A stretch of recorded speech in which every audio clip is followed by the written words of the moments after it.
Salut tout le monde, allez on se retrouve aujourd'hui pour un petit tuto pour fabriquer ces assises touques. Donc du coup je pêche, je pêchais du moins, je pêche encore un peu avec des hameçons inline. Donc ces hameçons à œillet, sauf que l'œillet est inversé, au lieu d'être dans cet axe-là, il est dans cet axe-là. Donc mes poissons nageurs, la plupart ils sont équipés avec ça. Par contre, toutes mes cuillères, je les ai montées directement avec un simple, un assist, comme ça. Voilà, comme vous avez pu le voir dans les autres vidéos que j'ai fait, les sessions que j'ai fait avec. J'en suis très content parce que j'ai quasiment aucune décroche, vraiment très bien. Avant, je mettais des hameçons inline dessus. Je mettais un anneau brisé et mon hameçon inline. On peut mettre un hameçon normal aussi sur une cuillère avec un anneau brisé. Il n'y a pas besoin d'un sens comme le PN où il faut que vos hameçons soient tous dans l'axe comme ça. Sur la cuillère, c'est pas un problème, hein. Mais du coup, moi j'avais ça, donc du coup j'ai testé et je me suis dit, bon, ben, quand je tournais comme ça, j'avais la sensation que mon anneau brisé il bloquait en fait, il me mettait un point d'appui comme si j'avais un triple en fait quoi. Donc je me suis dit ben, je vais passer avec des assists pour voir, je vais essayer et je vais m'en faire. Donc la différence ben, elle est énorme, c'est que en fait là le poisson il peut tourner. Vous voyez il y a zéro résistance. Vous avez vu tous les tours que je peux faire. Je fais 5 6 tours facilement avant que ça bloque. Donc je trouve ça vraiment super. Un anneau brisé vous allez faire un tour et même, enfin oui, qu'un tour de toute façon, avec l'anneau brisé et tac, ça va se bloquer. Là, voilà, là l'anneau brisé ça serait bloqué et là, voilà tout ce que je peux faire encore. Donc c'est l'avantage que j'y trouve. Point de vue cuillère, j'ai des MEPS et j'ai celles de Decathlon. Les deux sont numéro 2. Alors la MEPS, franchement, c'est les mêmes, hein. La Decathlon est un peu plus longue au niveau de la corde à piano, là. Mais elle marche très bien aussi. Au niveau de la MEPS, en fait, il va falloir couper carrément à la pince coupante votre triple. Donc du coup, vous perdez le triple. Tandis que sur celle de Decathlon, ce qui est génial, c'est que peut-être vous ne le savez pas, mais en fait, vous dévissez le poids là, tac, et vous avez juste à sortir votre triple et mettre votre hameçon inline, comme ça. Comme ça, on va dire, si vous êtes sur une partie no-kill qui est autorisée au leurre, ben, vous mettez votre assist. Et le jour, ben après, si vous préférez pêcher avec un triple, ben vous avez juste à défaire ça et vous pouvez mettre votre triple directement dessus. Donc voilà, vraiment le point que je trouve vraiment intéressant sur ça. Ensuite, donc du coup, j'ai les inline comme ça. Et ensuite, ben, je m'en suis fait un là tout à l'heure. Malheureusement, je peux pas vous le montrer en vidéo comment je le fais parce que c'est très compliqué avec la caméra qui est à 5 cm du leurre. C'est très très compliqué à filmer et très compliqué à faire. Donc voilà. Donc du coup, je vais vous montrer le montage, comment on monte. Du coup, si vous avez des cuillères de Décathlon, je vais vous montrer comment on fait tout simplement cela là, qui sont très faciles à faire. Vous faites un petit stock et vous en faites 4-5 et vous êtes tranquille. Vous les gardez de côté, vous pouvez vous faire plusieurs tailles, tout ça. C'est très bien. Donc ce qu'il vous faudra, c'est un porte-bobine, voilà, avec du fil. Donc moi j'utilise du fil à coudre. Les bobines de fil à coudre, elles sont assez grosses, elles sont comme ça.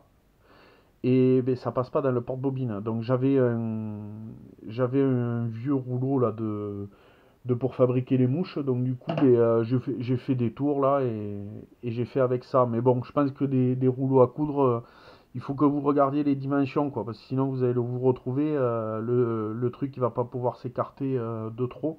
Donc vous serez embêté. Ensuite, après le porte-bobine, le fil à coudre, vous pouvez faire aussi avec du fil à ligature. Normalement, il faudrait ça. Moi, j'utilise le fil à coudre. Honnêtement, pour la truite et pour le carnassier, je pense que c'est largement suffisant. Ensuite, il vous faut du backing. Donc, c'est ce que vous mettez quand vous voulez pas remplir votre moulinet entièrement de tresse, ou alors si vous mettez, si vous pêchez à la mouche, c'est ce qu'on met en réserve sur les moulinets de canne à mouche. Moi c'est le cas, c'est la réserve de ma canne à mouche, de mon moulinet. Donc j'en ai sorti, on va dire, allez, 10-15 mètres là, et du coup je m'en sers pour faire mes assists.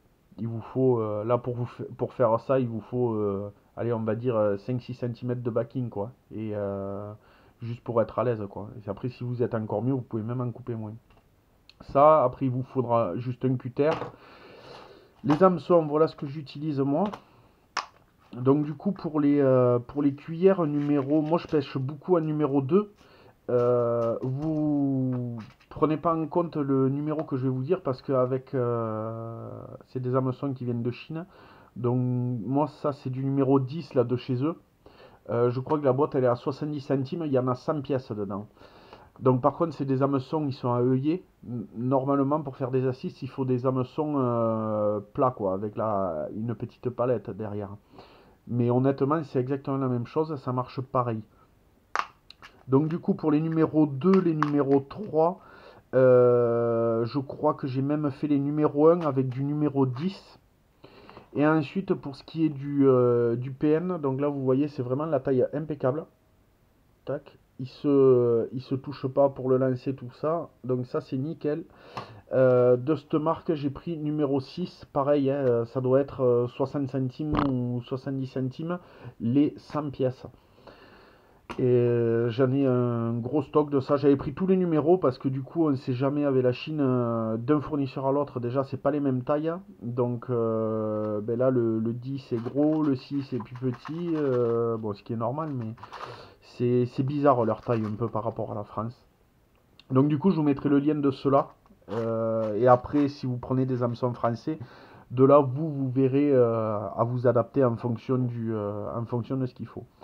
Ensuite, il vous faut. Moi, j'utilise un vernis, pareil que quand je fabriquais mes mouches, enfin mes streamers plutôt. Euh, J'utilise ça parce que je l'avais, mais c'est pas le top. Le top, c'est vous mettez un point de glu, vous allez voir quand je vais faire le montage après, un point de glu, vous ligaturez un petit peu votre hameçon.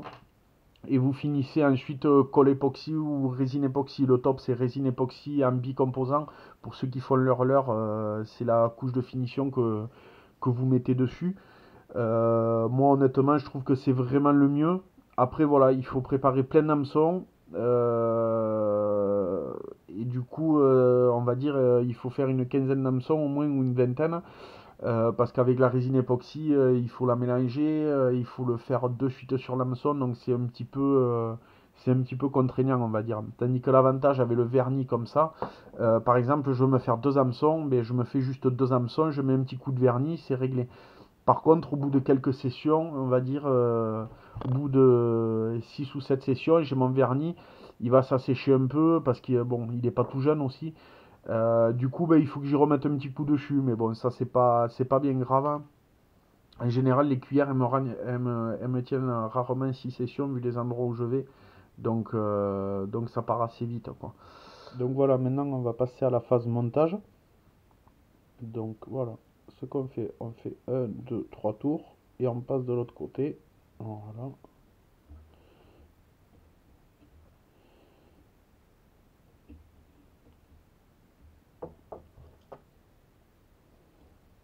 Ensuite, on peut couper cet excédent. C'est pas très facile pour moi, je travaille vraiment petit là parce que j'ai la caméra qui est vraiment très près. Du coup, ça me gêne un peu. Voilà, on arrive à peu près à la moitié de l'hameçon. On va prendre un morceau de backing ou de tresse, ça c'est vous qui voyez. Prenez ce que vous avez. On va couper à peu près 7 cm. Plus vous coupez long, plus vous êtes à l'aise en fait. On va venir faire juste une petite boucle là. Tac, on le pique. On vient la positionner.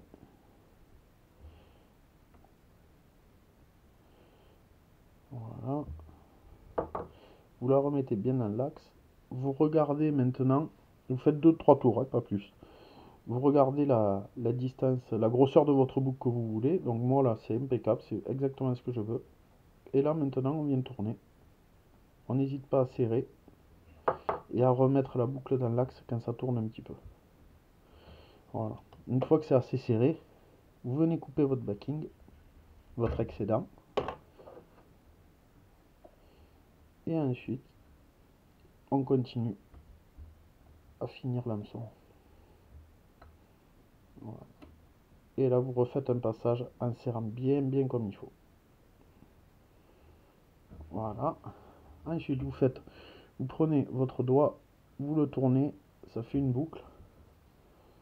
Vous venez ici, tac, voilà. Et ensuite, vous refaites pareil et vous en faites deux. Une, deux. Vous refaites passer dedans là. Et vous tirez. Et voilà.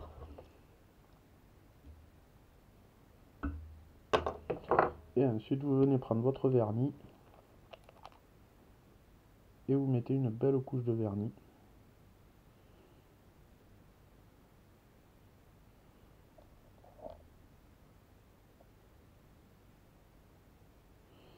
Et voilà, c'est fini. Bon, mais j'espère que ça vous aura plu et je vous dis à bientôt. Allez, ciao.